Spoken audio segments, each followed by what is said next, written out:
we zijn hier in de sloopkamer in Dokkum, in de Prinsfabriek. Ja, de sloopkamer is eigenlijk faciliteren ik qua routen met meeste spullen in stikken slaan kunnen. Omdat mensen er behoefte aan hebben. Heel veel mensen hebben een soort agressie.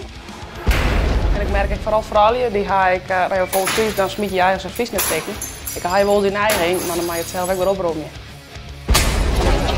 Dus ik vind dat dit Fries is een hele mooie krachtige taal. Dus vandaar ik sloopkamer, het stiet, het is in één keer helder. We hebben wel even moeite met de letters, want dat is van mij ontworpen.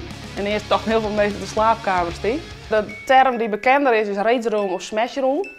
Alleen ja, heel veel bedrijven die gaan Engelse namen, maar dat vond ik net. Ik zit hier in Friesland, ik ben een Fries. Nou, Dokkum is een hele bekende Friese stad. Dat paste net en sloopkamer, dat voelde de dekking net laden. Of de lading net dekken. Ik voelde wat te braaf, zeg maar.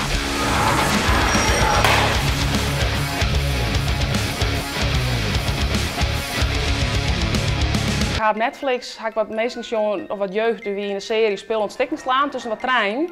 En dat ben ik niet vergeten. En toen heb ik het aan een vriendin verteld, want op dat moment ziet er zoiets wat ik hier heb, dus een smashroom of raceroom in Den Haag. Maar dat was heel veel voort. En toen had mijn vriendin van mijn vrijgezellenfeest bij mijn huid in de loods een hele kamer nagebouwd. Nou, en ik ben daar helemaal, losgegaan, ik ben daar helemaal zen.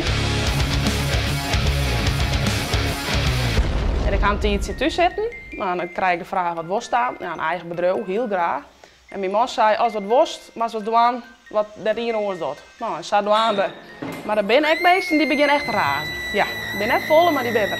Ja, dat wil ik op de jaren. En lees ik een keer bij vrouwen en bij de verkering, wie krijg ik uit? Nou, ik heb net al je verstehen, maar die razen voor mij 10 personen. De meeste mensen willen je slaan. En dan krijg je overal aan, masker aan, goede schoenen aan, dat is heel belangrijk. En een handschoenen aan. Nou, en dan maak je de kamer in. Je hebt zelfs ik wil een keer aan het printen geweest, maar of hij doet het er net, of het papier is waarop, of de inkt is waarop. In Breda weet ik in die smashroom, maar dat past in Breda volle beter. Maar raceroom hier in Dokkum, ja, dat past gewoon net in mijn eigen. En ik vind toch, ja, je bent er gruts als Fries. Ik ga er eigenlijk net aan twijfelen.